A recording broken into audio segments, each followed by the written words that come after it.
Thank you very much. A very good evening. And first, I am much beholden to Ambassador Sood and Dr. Gupta for having invited me to this conference. Having spent more than almost 40 years in scientific career, my cup of tea is having scientific discussions. Now I am here wearing a new hat, trying to understand how this verification mechanism is going to be implemented, or it is a viable proposition or not.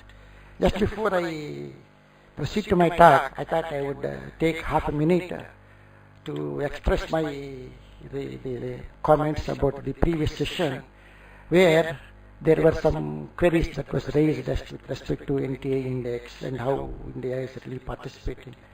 In fact, I am reminded of a long ago I read one essay on higher veracity by Richard Livingston. He says, how does one say which is having a veracity or the truthful statement and everything? So he takes an analogy of two literary critics or n number of literary critics. One person comes with his own 10 best books of the year. Second person will come with another list of 10 books of the year. Like that continues. Now the question is, which are the real 10 best books of the year? Each person will have his or her own view about how a book is to be assessed and everything. This NTI index falls in that category. Let us be very clear. Well, it falls in that category because each one individual will have is entitled. Well, because we are all born in the free world, entitled for his or her own views. The difficulty comes when we are trying to impose the will on other people. You should accept it. That is something which probably we have to take with a pinch of salt. Well, and added to that, there is a difficulty of cultural perception. What we perceive to be the culturally correct thing in a particular country need not necessarily be applicable to the other country.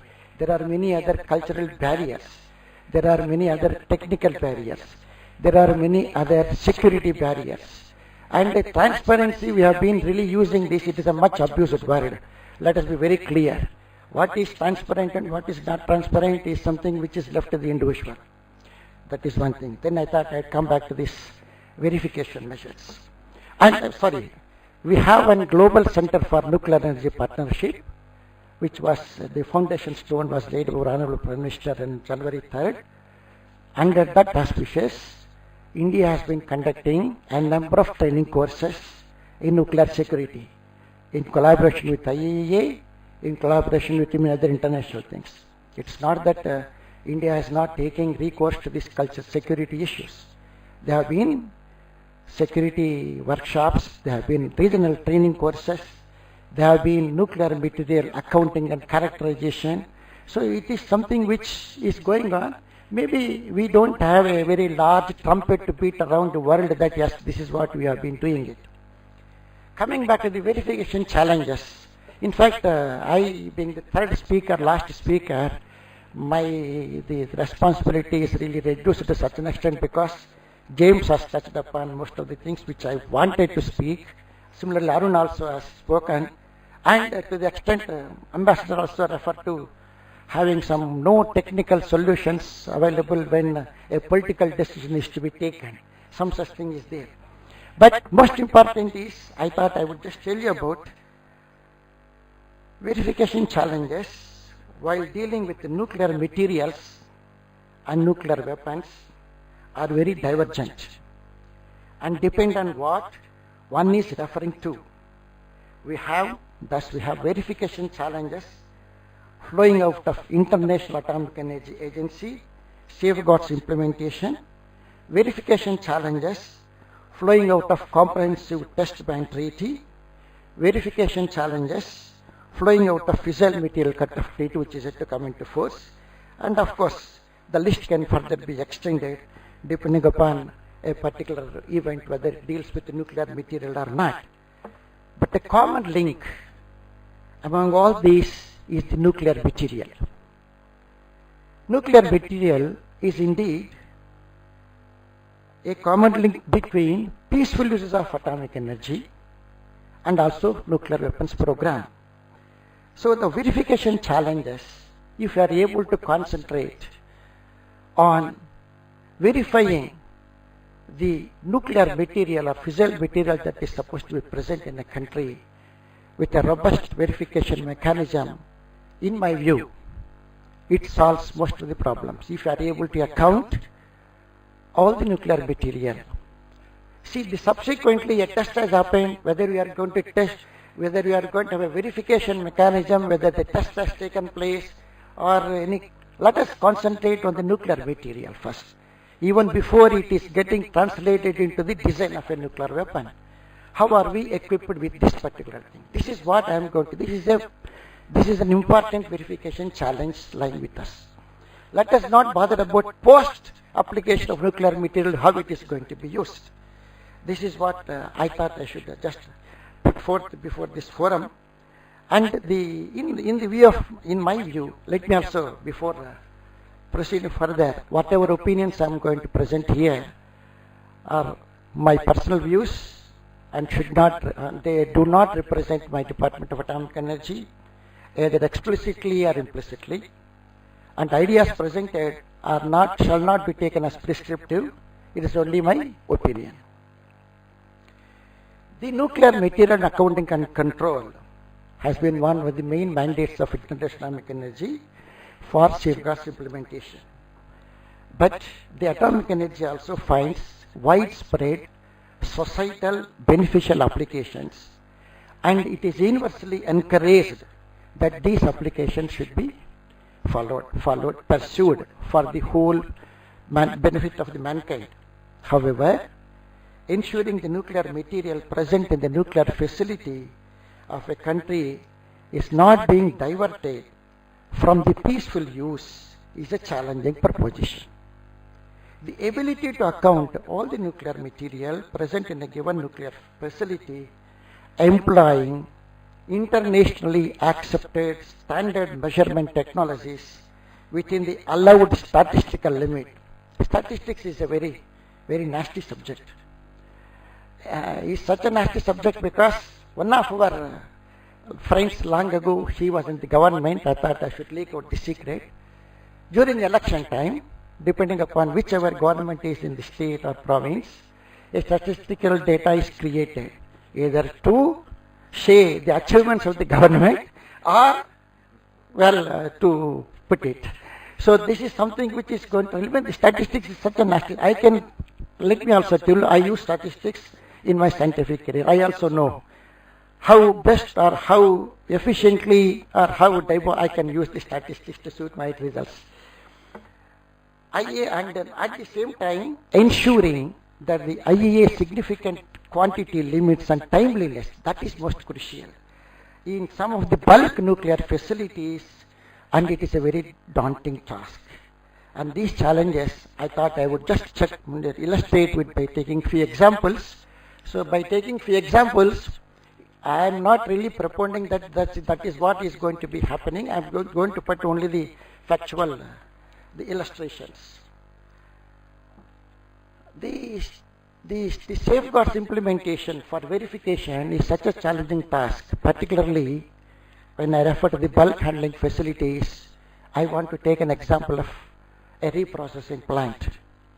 Well, and whether we like it or not, IEA also has got its own international target values for measurement uncertainties. In 2010, it has released a new report, and it has got acceptable measurement uncertainties that could be tolerated depending upon the facility that you are going to work on. For instance, in the reprocessing plant, plutonium determination is given an uncertainty of 1%. That is what has been given. Now we assume that, it is an internationally accepted uncertainty limited. A large reprocessing plant, for example, I am just taking an example like a Rocasho, which is yet to be commissioned. It is a very huge mammoth plant. Around 800 tons of heavy element is going to be reprocessed per year, which contains, as James rightly said, almost 1% of that contains plutonium. That makes it almost 80 tons per annum. 80 tons of plutonium is going to be separated. Now imagine a measurement uncertainty of 1%. How much it is going to be? It is going to be 80 times into 1 by 100, around 80. 8. Now imagine that is equivalent to so many. Now should we take it as a measurement uncertainty? Now as James rightly said, in the plutonium inventories and high enriched uranium in US military stocks, that is going to be around 2.4 metric tons of plutonium that has not been possible to account and attributed to the measurement uncertainties. The latest report 2009 of IDSA says they have removed this measurement uncertainty concept. They said some of the plutonium is expected to be present in rocky flats, some of them is presented in some other place. Now question is, well, IDSA made the statement. Now imagine what would have happened. A similar situation would have arisen in terms of Rockefeller processing plant when it is commissioned.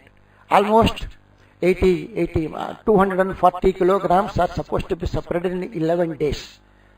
IAEA timeline says 8 kilograms is a significant quantity. If there is a material unaccounted for exceeds 8 kilograms, the inspectors should be able to find out. Detection time is less than maybe 3-4 days or 1 week. In 11 days, reprocessing plant takes 240 kilograms. There is an uncertainty of almost 1%. If I use the statistical terminology, least limiting error for the material unaccounted for, it is going to exceed 8 kilograms. Now imagine where is wherewithal for any international community to verify that, well, it is only because of measurement uncertainty that this significant quantity is exceeding, not because of diversion. Now imagine a non-nuclear weapon state, if situation repeats, how difficult it is for the international community to accept that it is because of measurement uncertainty that this deviation is occurring, not because of diversion. So a technically competent solution exists with all the rigorous statistical treatment, but this technical capability, analytical measurement precision should enable the governments, international community to take a political decision that yes, it has not been diverted, it is because of measurement error. Now the question is, how does the international community take this into consideration? It is something which we have to really think about it. So my granddaughter used to say, whenever I say, why don't you write something on slate, she says, wait grandpa, first let me clean my slate.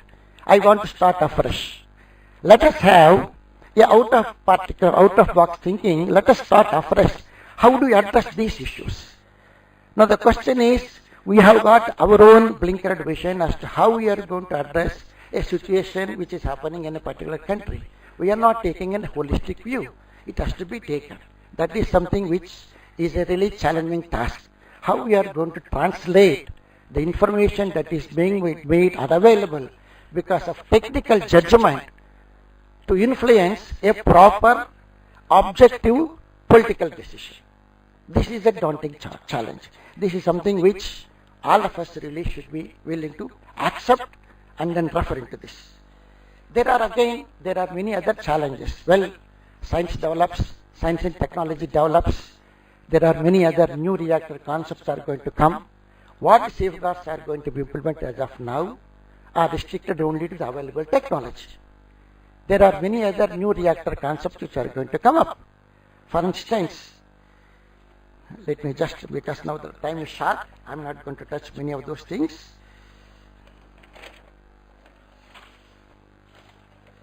For G4 reactor systems, liquid fuel reactor systems, and associated nuclear fuel facilities, how are we going to address safeguard challenges?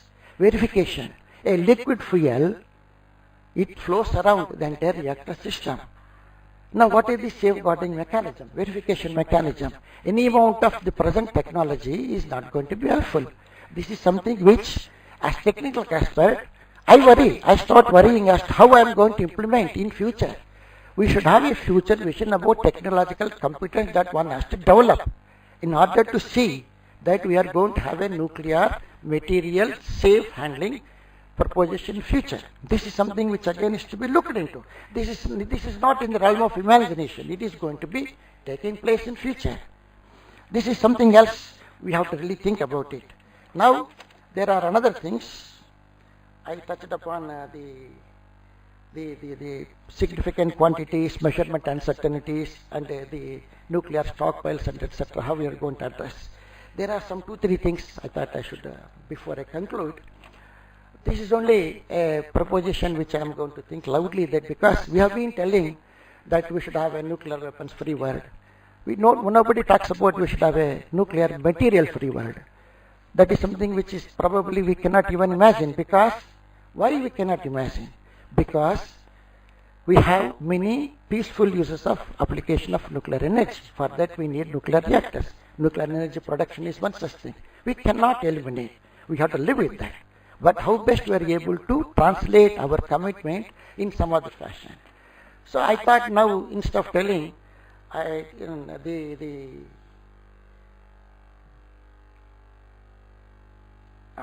see, we have been telling, mention also could be made of verification requirements and challenges in the case of comprehensive nuclear test ban treaty and still being discussed fissile material cutoff treaty.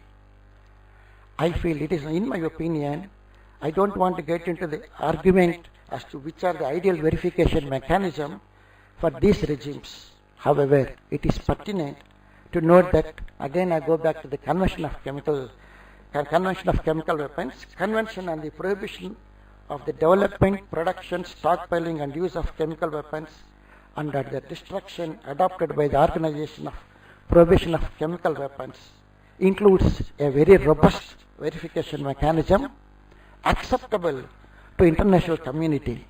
It may be desirable for the discerning experts to dwell on these aspects and formulate a universal, non-discriminatory, phased and verifiable nuclear disarmament. It is not something which we cannot achieve. We can achieve. There should be a technical basis why we are adopting a particular thing and a decision, political will to adopt this.